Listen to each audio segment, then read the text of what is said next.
Saya tuh kalau sedang tahajud, matehai para wali-wali songo atau apa, itu yang terpikir di saya itu hanya satu ya. Agama Islam itu lahir lewat Quran dan hadis. Tapi kemudian tahu-tahu tetap berimprovisasi, berkembang sesuai tokoh yang membawa.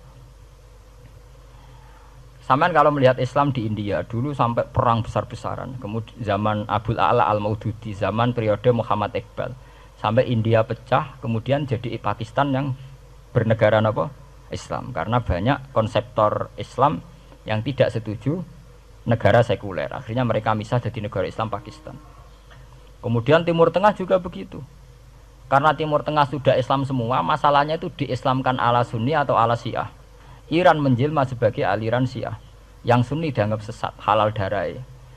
Irak zaman Saddam Hussein pemerintahan Sunni.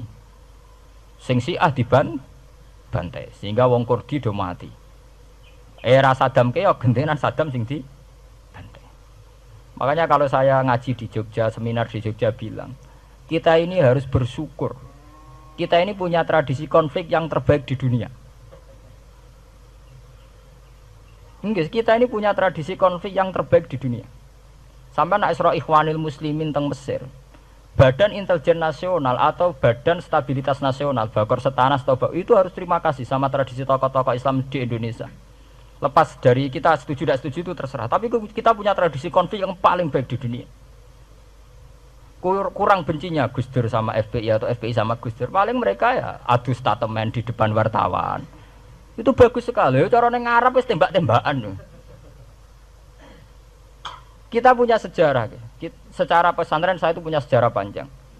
Zaman Mbah Imam beda dengan Mbah Zubair, zaman Kiai Memun beda dengan Kiai yang lain. Paling adu statement saat ada tamu itu paling bagus. Kita punya tradisi konflik paling bagus di dunia.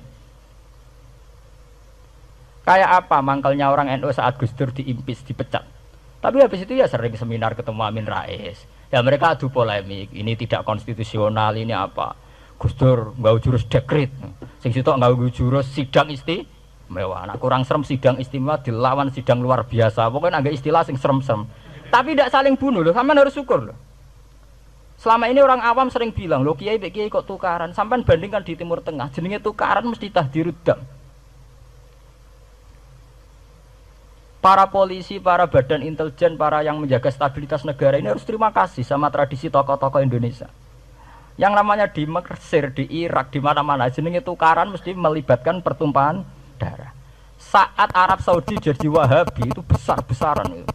Pembunuhan apa pengusiran orang-orang Sunni. Tapi di Indonesia enggak. Tradisi anarkis. Paling itu tadi adu polemik. MLB dilawan MLB itu masih keren sekali, tidak apa-apa. Itu lebih baik ketimbang adu jotos atau adu hizib lah. Itu masih bagus. Dan ini sampean biar paham, biar syukur jadi bangsa Indonesia. Kita punya tradisi konflik yang baik.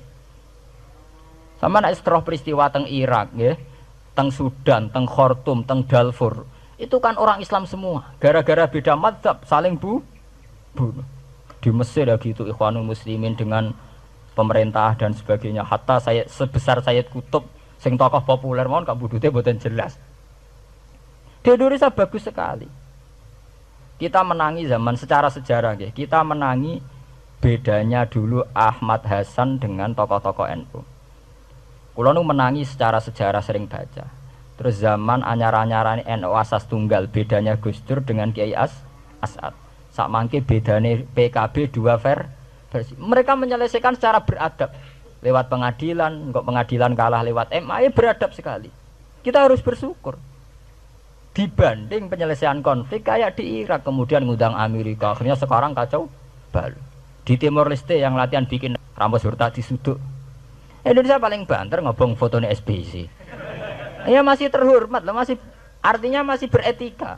Kita harus syukur punya bangsa yang beradab. Wong ras tujuan antar kiai ya rasan-rasanan. Kiai kok ngono, sing tok kiai kok ngono. Engko sing kiai tengah-tengah ayo ana sing ngono, ana sing ngene dadi. Sing ra melok-melok biasanya terus milih amane, ya ana sing ngono, ana sing ngene. Saya itu berkali-kali ngaji ya. Sampean kalau sering baca Quran dan menghayati, artinya orang maca Quran pelang-pelang ora karepe menghayati. Saya itu sekarang sesadar-sadarnya, saya masih belajar. Ini jamaah sini harus tahu. Saya hingga detik ini masih belajar. Entah itu lewat belajar baca Jalalain atau belajar merenung maupun belajar lewat yang lain. Quran itu dulu ya sering nyebut begitu itu saya tidak paham. Sekarang itu saya paham, tambah paham. Misalnya di juz 4 ada istilah ikhwanan.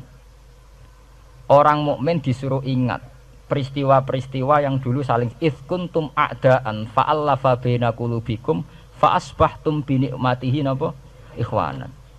Dulu kamu bermusuh-musuhan yaitu antara kelompok Aus dan Khazraj. Gara-gara barokatul Islam sekarang kamu menjadi ikhwana. Menjadi bersaudara.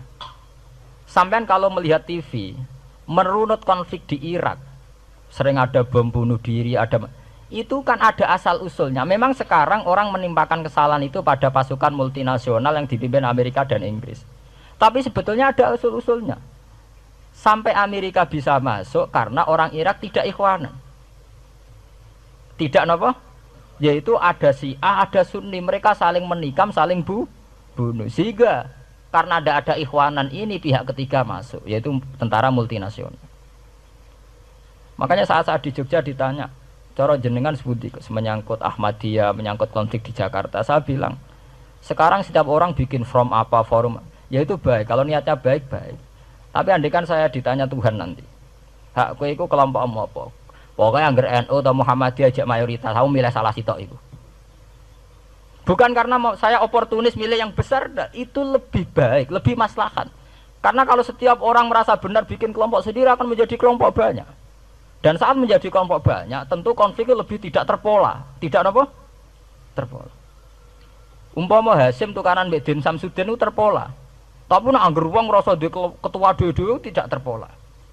Bagaimanapun ikhwanan itu harus disyukuri. Nggih, dalam kondisi berteman. Sebab itu Nabi sering ngendikan ilzamu jamaahirul muslimin wa man sadza fin. Mbok kamu itu ikut kelompok mayoritas saja. Jamaahirul muslimin cara bahasa netralnya mbok ya kamu itu ikut kelompok mayoritas saja. Karena kalau orang merasa benar kemudian bikin kelompok sendiri itu tidak ada selesainya. Lah akulah cara nuruti GR sebagai kelompok dhewe. Wong aku ya di umat, di pengaruh sing YouTube wis akeh. Tapi kalau semua orang merasa begitu kan repot. Mursyid di kelompok dhewe, tukang toreko di kelompok dhewe, tukang ngaji di kelompok dhewe. Model kitab pirang-pirang sesuk ana jamaah Jalalain, jamaah Muin, jamaah Fathul Wahhab. Nek sing ora iso ngaji jamaah tahlil, jamaah istighosah. Ora ana bare itu. Saya tuh kalau ditanya di Jogja, meskipun saya kritis, artinya kritis itu mungkin terhadap satu fenomena kita tidak setuju atau Muhammadiyah dalam banyak hal atau satu dua hal. Itu tidak menjadi alasan kita untuk tidak mengikuti mainstream.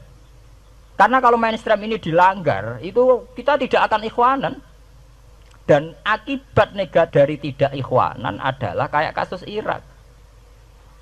Iran itu kenapa tidak mudah diserang Amerika padahal punya nuklir? Karena mereka seragam Syiah semua. Itu lebih gampang, lebih susah. Lawan itu apa?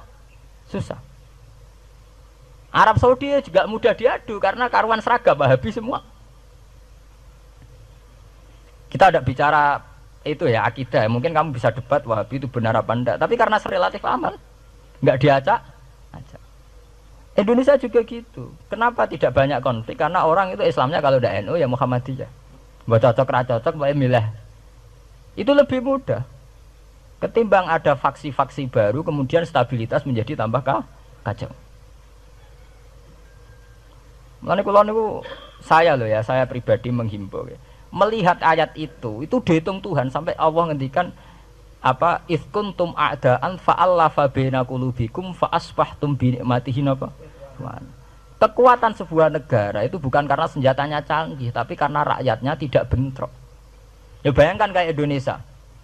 Andai kan Jawa itu mayoritas Islam. Kemudian mereka ingin mendirikan negara Islam. NTT merasa tidak diwongke terus keluar dari Indonesia. Nanti Maluku, Ambon juga gitu. Daerah-daerah yang Islamnya tidak mayoritas begitu. Kayak apa